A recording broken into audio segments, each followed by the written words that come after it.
The morning started like any other Tuesday at NORAD's Cheyenne Mountain Complex. Lieutenant Colonel Jake Martinez sipped his coffee while watching the endless stream of data flowing across his screens. Satellites tracked space debris, monitored weather patterns, and kept watch for any unusual activity in the solar system. For 15 years, Jake had performed this duty without anything more exciting than a stray asteroid or solar flare. That changed at 09:47 Mountain Time. The deep space sensors began picking up something massive moving toward Earth. At first, Jake thought it was a computer error. The readings showed thousands of objects, each one the size of a football stadium, traveling faster than anything humans had ever built. He ran the diagnostics twice, then called his supervisor. "Sir, you need to see this," Jake said, his voice tight with concern. Colonel Amy Roberts hurried over to Jake's station. She had been monitoring space for 20 years and had never seen anything like the data streaming across the screens. The objects were decelerating as they approached the outer edge of the solar system, which meant they were controlled, intelligent, and heading directly for Earth. "How many?" Amy asked, though she already feared the answer. "Computer estimates 50,000 individual craft, sir. They'll reach Earth orbit in 6 hours. Amy felt her stomach drop. She immediately picked up her secure phone and called the Pentagon. Within minutes, the call was transferred to Defense Secretary Tom Bradley, who was having lunch with President Lisa Murphy in the White House. The president listened in silence as Tom explained the situation. 50,000 unknown spacecraft approaching Earth. No communication attempts from the visitors, no indication of peaceful intentions. The largest military force in human history wouldn't even be a fraction of what was heading toward their planet. "How long do we have?" "President," Murphy asked. 6 hours, maybe less if they accelerate again." President Murphy closed her eyes for a moment. In 6 hours, everything could change forever. She opened her eyes and made the hardest decision of her presidency. "Send the message to all world leaders. Emergency session in 2 hours. Tell them, we're facing a possible invasion." Across the globe, world leaders received the most terrifying message in human history. The Chinese premier was pulled from a meeting with trade ministers. The Russian president was woken from his afternoon nap. The British prime minister was rushed from parliament to a secure bunker. Every major government on Earth went into emergency protocols. Meanwhile, the approaching fleet continued its steady advance toward Earth. Admiral Zexkar stood on the bridge of his flagship, the Conquest of Worlds, reviewing the tactical data on humanity's home planet. His purple skin glistened under the ship's artificial lights, and his forearms moved gracefully as he manipulated the holographic displays. Earth looked exactly like every other primitive world he had conquered. One small moon, basic industrial development, no visible space defenses. The inhabitants had barely managed to put a few simple satellites in orbit. They still used chemical rockets to reach space, the same technology his own people had abandoned 1,000 years ago. "Admiral," his tactical officer reported, "the planet shows standard pre-interstellar civilization markers, chemical propulsion, primitive nuclear power, basic electromagnetic communications. No sign of advanced weapons or shielding technology." Zexkar nodded with satisfaction. The Vorthan Empire had conquered 347 worlds in the past millennium. Each conquest followed the same pattern: arrive with overwhelming force, demand surrender, crush any resistance, enslave the survivors. Primitive species always folded quickly when faced with superior technology. "Time to orbital position?" Zexkar asked. 4 hours, Admiral." "Excellent. Prepare the standard surrender broadcast. Make sure it's translated into their dominant languages." Back on Earth, President Murphy sat in the Situation Room with her top advisors. The massive conference table was surrounded by screens showing the approaching alien fleet. Every few minutes, the estimated arrival time clicked down another minute. General Kevin Brooks, chairman of the Joint Chiefs, presented humanity's options. They weren't good. Earth's combined military forces possessed about 12,000 aircraft, 300 naval vessels capable of missile strikes, and enough nuclear weapons to destroy the planet several times over. Against 50,000 alien spacecraft with unknown capabilities, the odds were impossible. "What about our space assets?" President Murphy asked. The International Space Station has 6 crew members. We have maybe 24 active satellites, with any kind of defensive capability. Our newest fighter jets can barely reach the edge of space for a few minutes. Dr. Elizabeth Kane, the president's science advisor, had been quietly studying the sensor data from NORAD. She looked up from her tablet with a puzzled expression. Madam President, there's something strange about these ships. Based on their heat, signatures, and energy output, they're using fusion drives. Basic fusion technology. Not much more advanced than what we developed 10 years ago. What does that mean? The president asked. It means they're not as advanced as we feared. Their ships are large, but they're using technology we understand. If they were truly superior, they'd be using more exotic propulsion methods. Tom Bradley leaned forward. Are you saying we might have a chance? I'm saying we shouldn't assume. They're invincible just because they have more ships. Around the world, people looked up at the sky with growing fear. News broadcasts showed the alien fleet as distant points of light, growing brighter by the hour. In New York, traffic jams filled every street as people tried to flee the city. In London, millions crowded into subway tunnels. In Tokyo, ancient temples overflowed with people praying for salvation. But in secure military facilities around the globe, a different kind of preparation was taking place. Phone calls were made to highly classified numbers. Dormant systems powered up for the IA. First time in years. Deep underground bunkers activated equipment that officially didn't exist. Colonel Ryan Davis sat in his Pentagon office, staring at a red phone that hadn't rung in 5 years. When it finally did ring, he answered on the first tone. Project Prometheus is authorized, the voice said simply, then hung up. Ryan smiled for the first time that day. The aliens had made their first mistake by coming to Earth. They were about to make their last mistake by underestimating humanity. As the alien fleet entered the outer solar system, Admiral Zexkar prepared his victory speech. In a few hours, Earth would join the long list of worlds that had fallen before the Vorthon Empire's might. He had no idea that he was flying his entire fleet into the greatest military trap in galactic history. The alien fleet arrived exactly when predicted. Captain Steve Johnson floated in the International Space Station's observation deck, watching through the reinforced windows as thousands of dark shapes blotted out the stars. Each ship was massive, easily 10 times larger than anything humanity had ever built. They moved in perfect formation, like a school of metal fish swimming through the void. Control, this is ISS, Steve spoke into his radio. Visual confirmation of the fleet. They're bigger than we thought, a lot bigger. The response crackled back immediately. Copy that, ISS. Maintain observation and report any changes. Steve had been an astronaut for 12 years. He had seen Earth from space countless times, watched meteors burn up in the atmosphere, and marveled at the beauty of his home planet. Now he was watching what might be humanity's final hours unfold in the darkness above. The alien ships took up positions around Earth like a net made of steel and fire. They maintained a perfect sphere formation, with Earth trapped in the center. Steve counted at least 100 ships visible from his position, and he knew there were hundreds more on the other side of the planet. Admiral Zexkar stood on his command bridge, satisfied with the deployment. His fleet had Earth completely surrounded. No ship could escape. No signal could get out without his permission. It was a standard blockade formation that had worked on every world the Vorthon Empire had ever conquered. Begin the surrender broadcast, Zexkar ordered. His communications officer, a thin Vorthon with pale blue skin, activated the transmission array. The message would be sent on all frequencies that the primitive humans used for their communications. Radio, television, internet, everything would carry the same demand. On Earth, every screen suddenly went dark. In homes, offices, shopping centers, and military bases around the world, the normal programming vanished. For 10 seconds, there was only silence and black screens. Then a face appeared.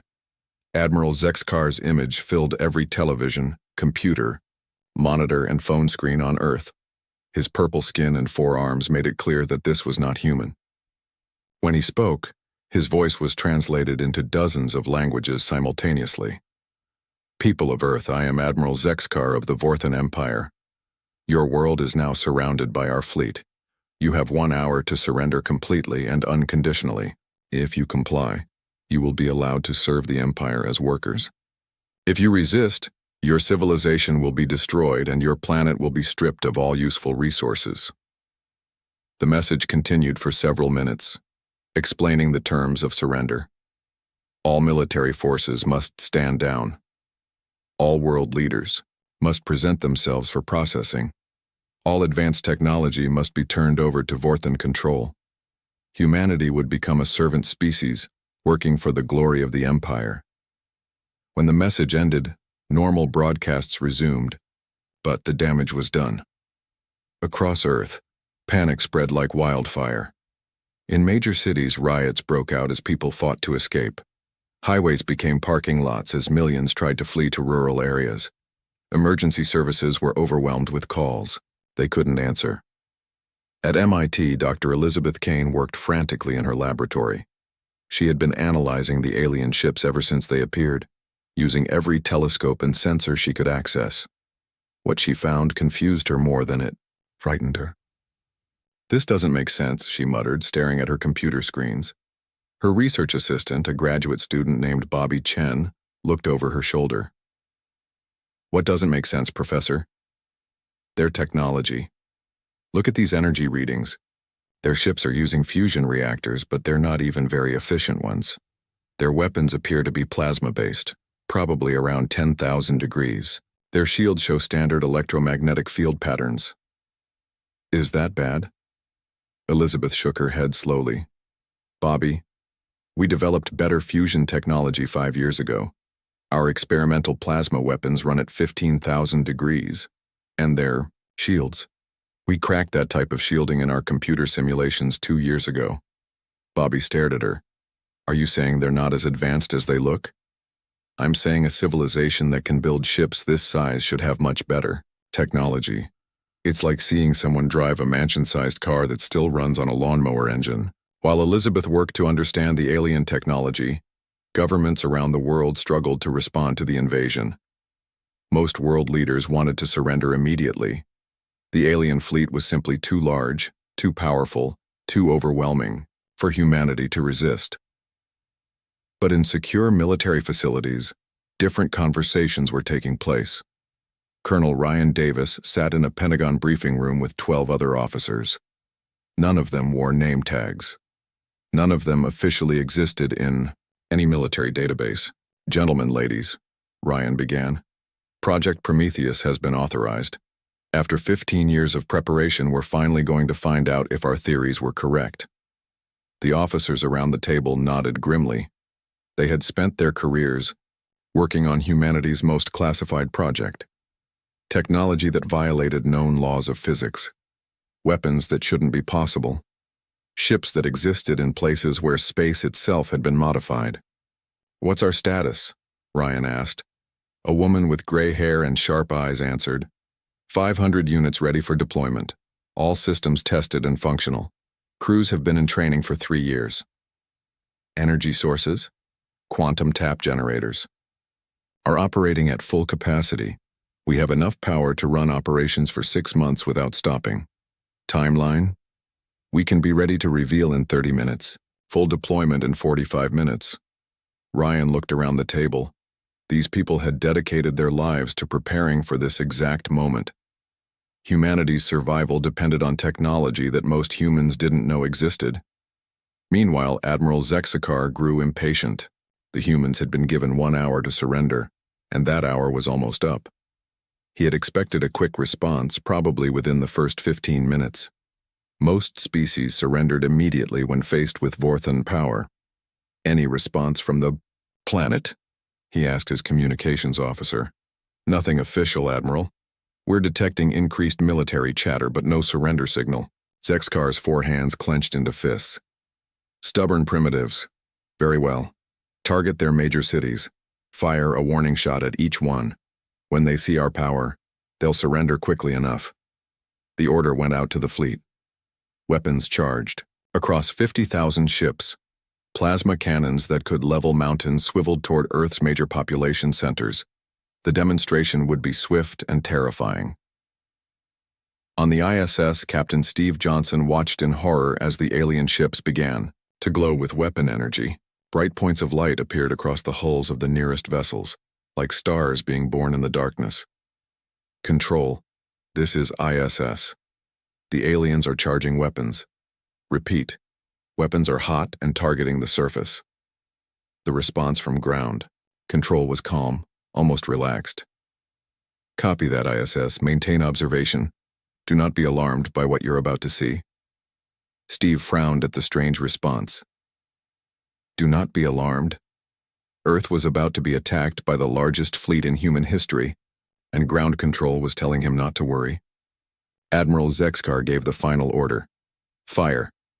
50,000 plasma bolts erupted from the Vorthan fleet, each one carrying enough energy to destroy a city block. They streaked toward Earth like falling stars, ready to demonstrate the power of the Vorthan Empire. What happened next would change galactic history forever. The plasma bolts streaked toward Earth like 50,000 shooting stars. Each one carried enough energy to destroy several city blocks. Admiral Zexkar watched the display with satisfaction, knowing that this demonstration of power would force the humans to surrender within minutes. The bolts reached Earth's atmosphere and simply vanished. Zexkar blinked his 4 eyes in confusion. His tactical officer stared at his instruments in disbelief. The weapons had fired correctly. The energy readings showed full power, but every single plasma bolt had disappeared just as it touched Earth's upper atmosphere. What happened? Zexkar demanded. Unknown, Admiral. All weapons fired successfully, but there's no impact signature on the planet's surface. It's as if they never reached the target. On Earth, Commander Lisa Turner sat in a control room buried 3 miles beneath the Nevada desert. She watched the tactical display show 50,000 incoming plasma bolts, then watched them disappear as they hit humanity's first line of defense. Quantum displacement barriers holding steady, her technical officer reported. All incoming. Energy weapons successfully phased into parallel dimension 7. No damage to Earth's surface. Lisa nodded calmly. Humanity had been working on dimensional technology for 8 years. The quantum barriers around Earth could phase any energy, attack into alternate dimensions where it would harmlessly dissipate. The aliens had just fired their best shot, and it had accomplished absolutely nothing. Sir, another officer called out, we're receiving orders from General Brooks. Project Prometheus is fully authorized. All units are to reveal and engage. Lisa smiled. She had been waiting for this moment her entire career. Send the signal. Phase out the fleet. Across the solar system, reality began to shift. In spaces where nothing had existed moments before, massive ships began to appear. They didn't fly into position like normal spacecraft. They simply materialized, as if they had always been there but had chosen to become visible. Captain Michelle Grant stood on the bridge of the UES Dominion as her ship phased from its dimensional hiding place into normal space. Around her, 499 other human vessels did the same. Each ship was sleek and dark, built with technology that bent the laws of physics. All ships reporting ready, Captain, her communications officer announced. Excellent. Signal the fleet. Begin standard intimidation formation. The human ships moved with impossible grace. They didn't use traditional engines that pushed against space. Instead, they manipulated gravity and space-time itself, sliding through the void like knives cutting through water. They arranged themselves in perfect geometric patterns around the Vorthan fleet. Admiral Zexkar watched in growing horror as human ships appeared from nowhere. His sensors hadn't detected them. His long-range scouts hadn't reported them. One moment space was empty. The next moment it was filled with sleek, dangerous-looking vessels that moved in ways that violated everything he knew about space travel. How many? He asked, his voice barely above a whisper. 500 ships, Admiral. They're surrounding our formation. 500? Zexkar couldn't believe it. His intelligence reports had indicated that humans barely had any space technology at all. They were supposed to be a primitive species with chemical rockets and basic satellites. Where had 500 advanced warships come from? Admiral, his science officer reported. I'm reading impossible energy signatures from their ships. They appear to be using technology that manipulates fundamental forces of the universe. Dr. Elizabeth Kane watched from her MIT laboratory as the human fleet revealed itself.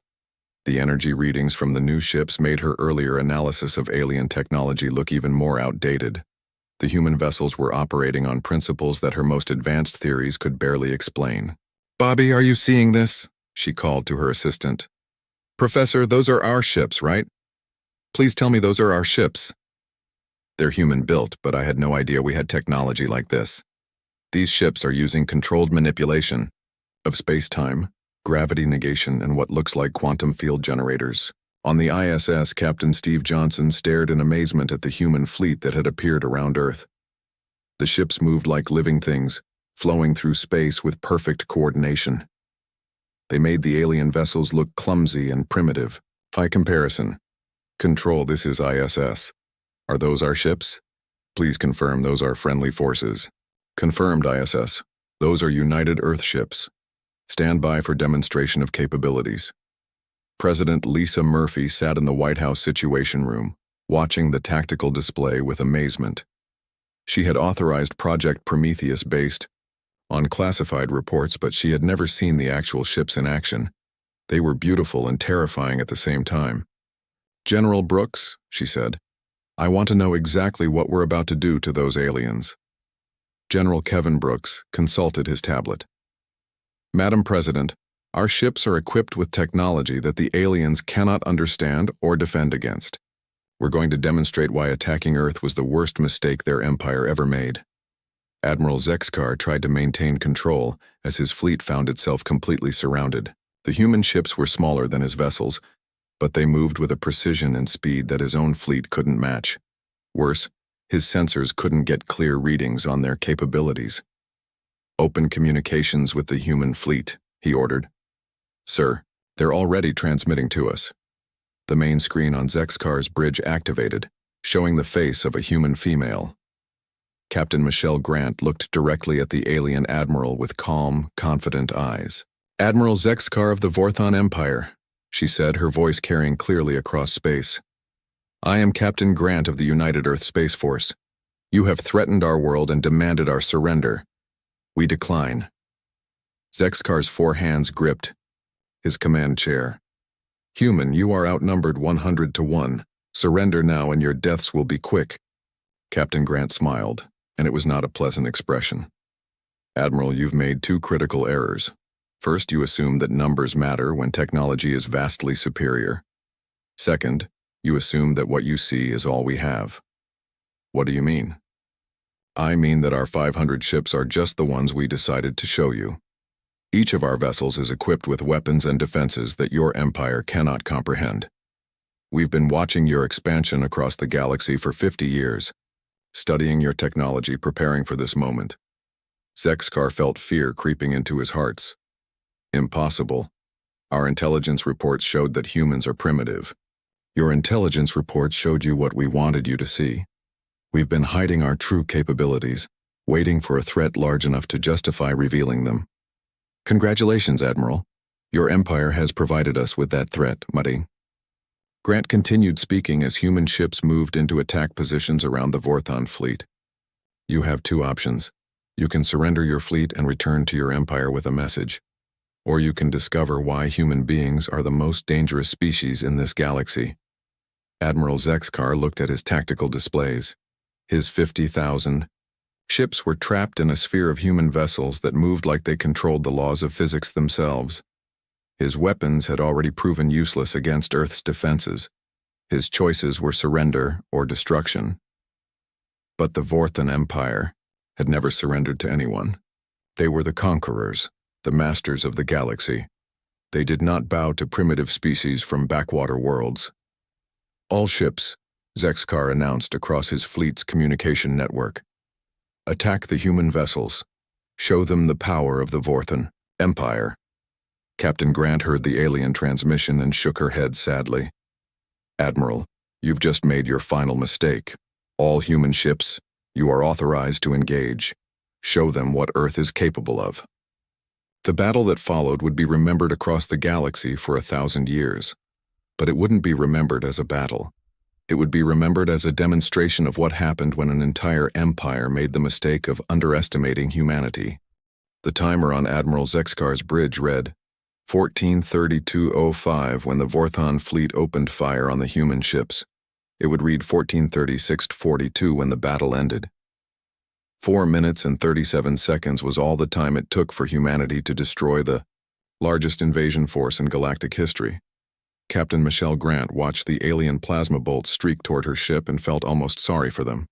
The UES Dominion didn't dodge the incoming fire. It didn't need to.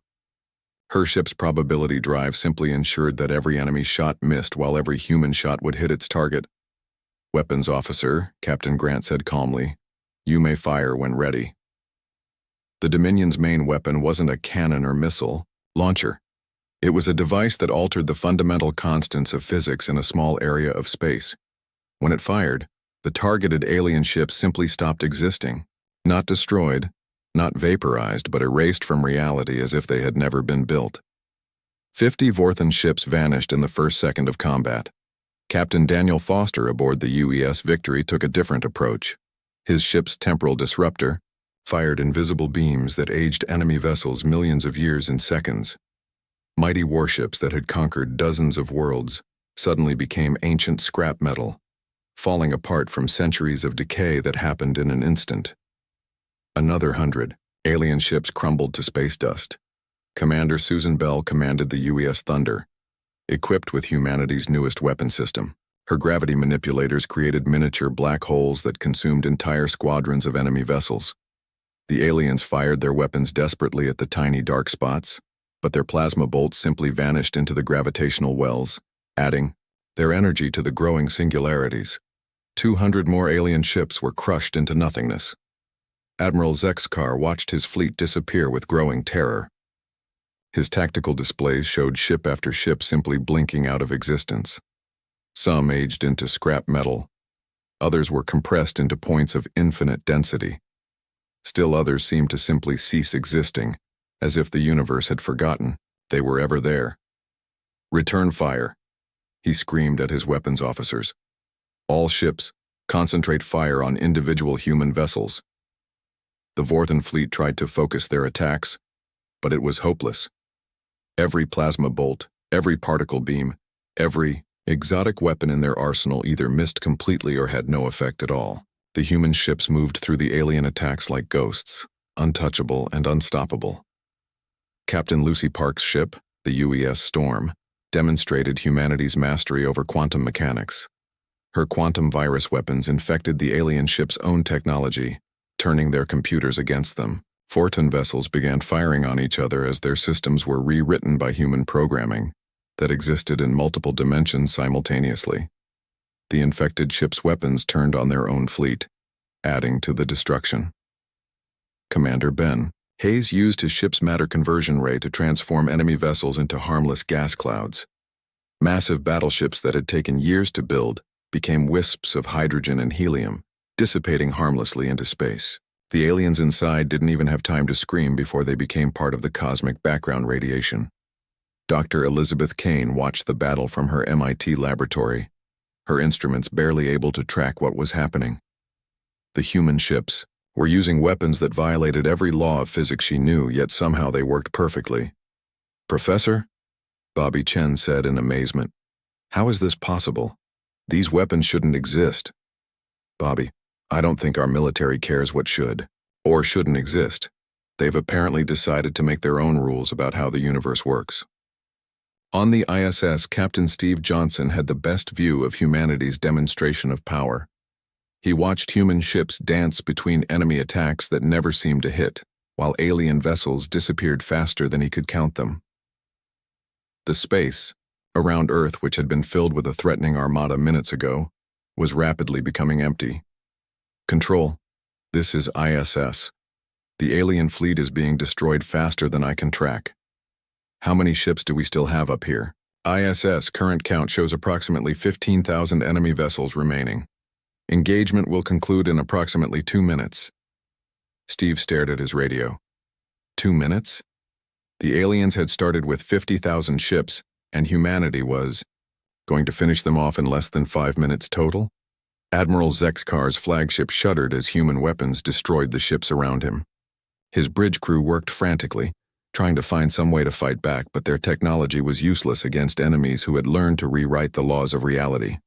"Admiral," his science officer shouted over the chaos, "I'm detecting massive energy spikes from the human ships. They're preparing to fire something new." Captain Grant's voice came over the communication channel, speaking directly to the remaining Vorthan ships. "Attention, alien fleet. You are completely outmatched. Surrender now and some of you may survive to carry a message back to your empire."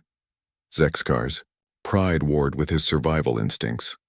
The Vorthan Empire had never surrendered, never retreated, never shown weakness to any enemy.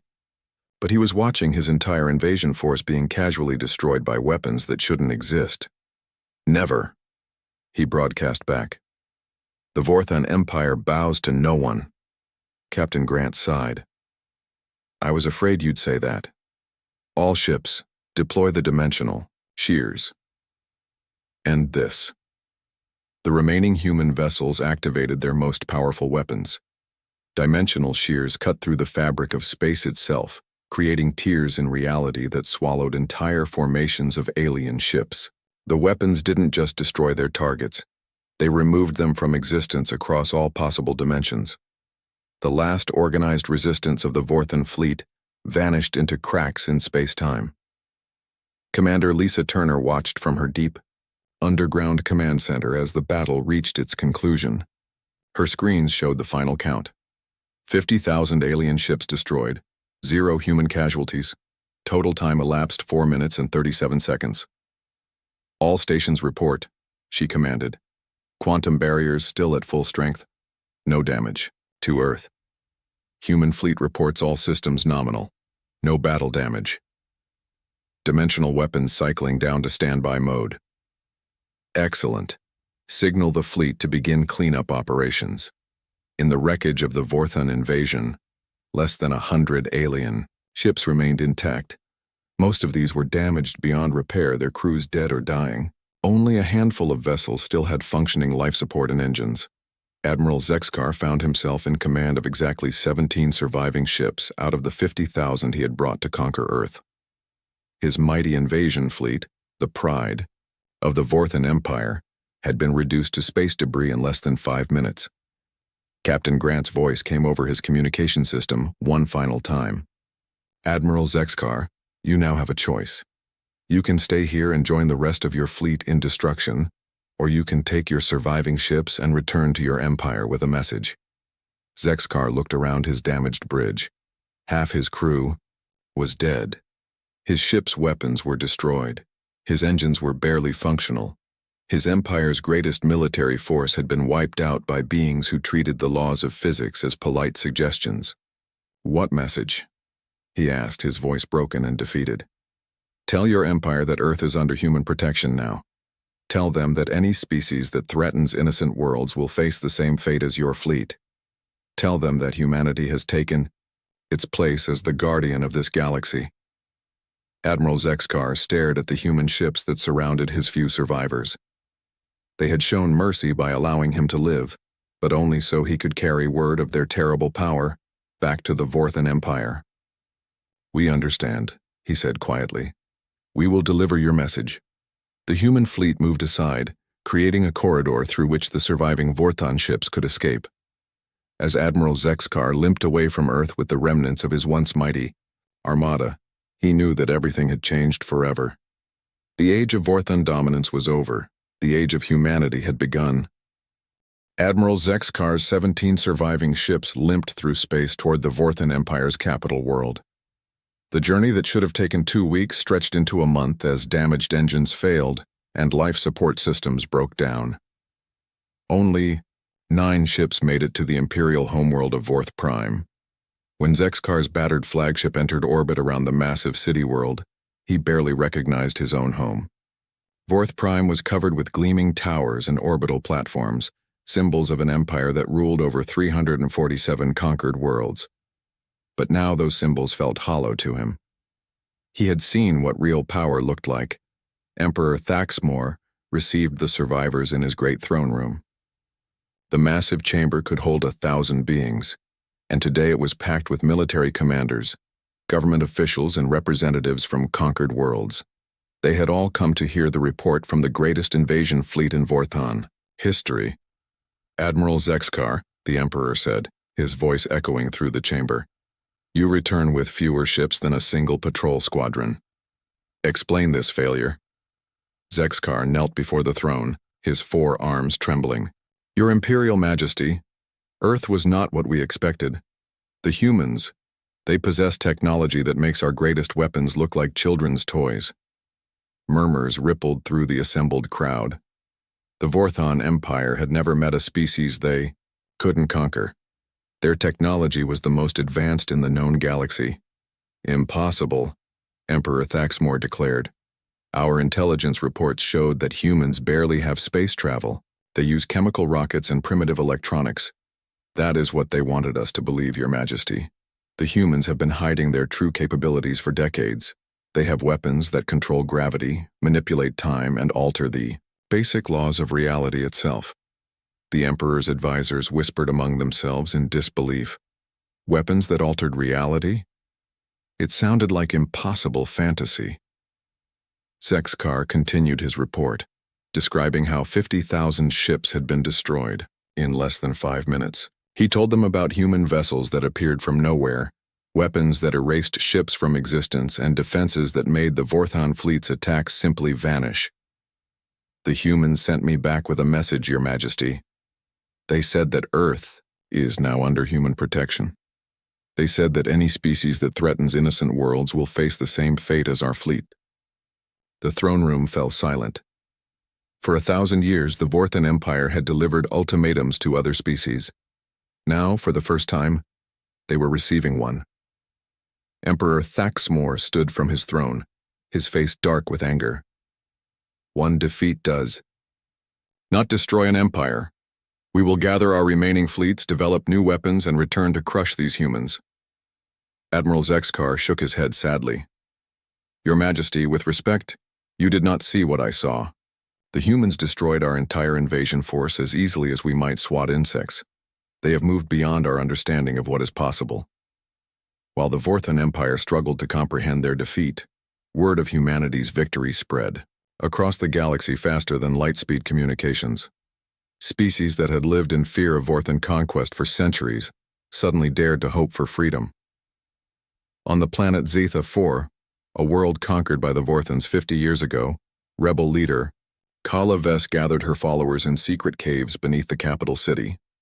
She had just received an encrypted message from sympathizers in the Imperial fleet. "Friends," she announced to the assembled rebels, "the impossible has happened. The Vorthan invasion of Earth has been completely destroyed. 50,000 ships, gone in minutes." The rebels stared at her in disbelief. The largest military force in galactic history, destroyed by a single world. "Who did this?" asked her lieutenant, a scarred veteran of many failed uprisings. "Humans, a species no one had heard of until yesterday. They have technology that makes the Vorthan Empire look primitive."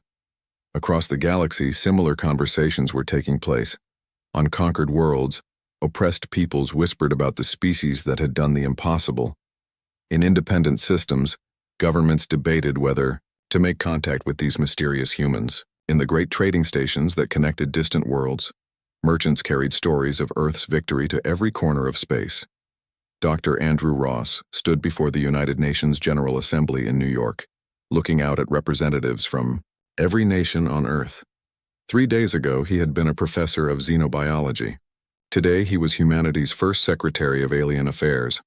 "Ladies and gentlemen," he began, "the events of the past week have changed everything. Humanity is no longer alone in the universe, and we are no longer hiding from galactic civilization." The assembled diplomats listened in rapt attention as Dr. Ross explained humanity's secret history. For 50 years, Earth's governments had known about the galactic community. They had watched alien civilizations rise and fall, studied their technologies, and prepared for the day when contact would be inevitable. Project Prometheus was our insurance policy, Dr. Ross continued.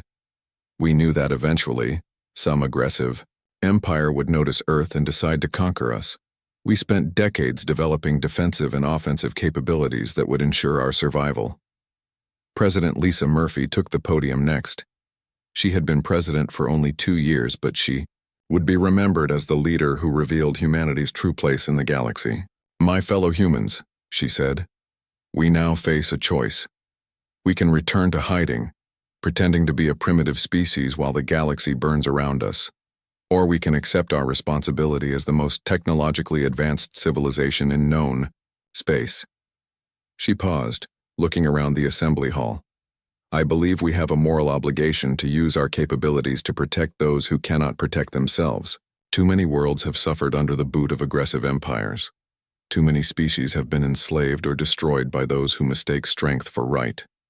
The president's words were broadcast to every nation on Earth and transmitted to human colonies throughout the solar system.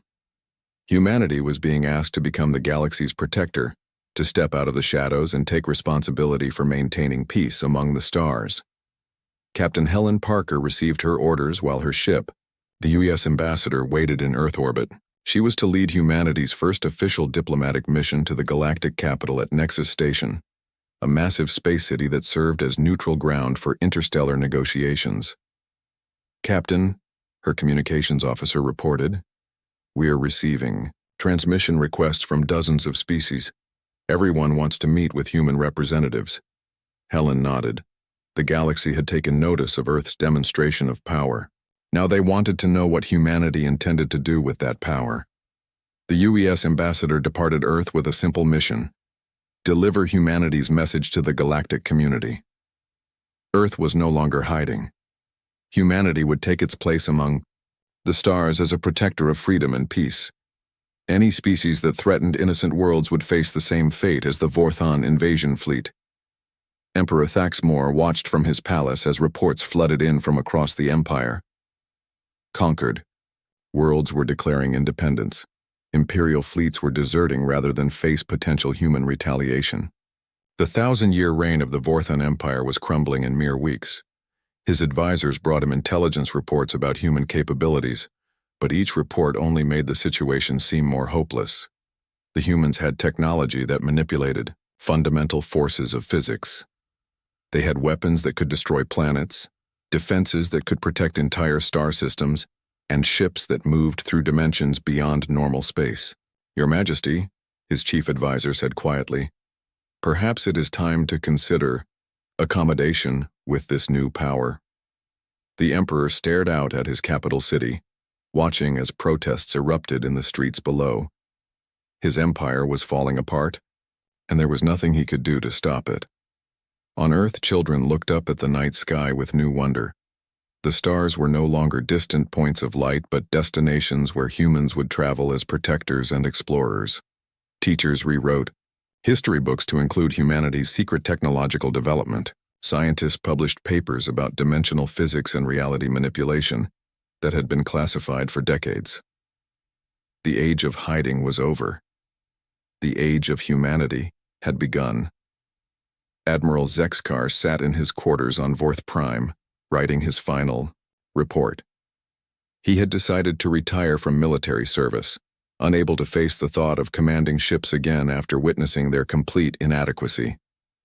His report would become required reading in military academies across the galaxy, a cautionary tale about the dangers of underestimating an unknown enemy. But more than that, it would serve as a reminder that the universe had changed forever. Somewhere among the stars, humans were building a new kind of galactic civilization, one where aggressive empires would no longer be tolerated, and where the strong would protect the weak instead of conquering them. The galaxy would never be the same again.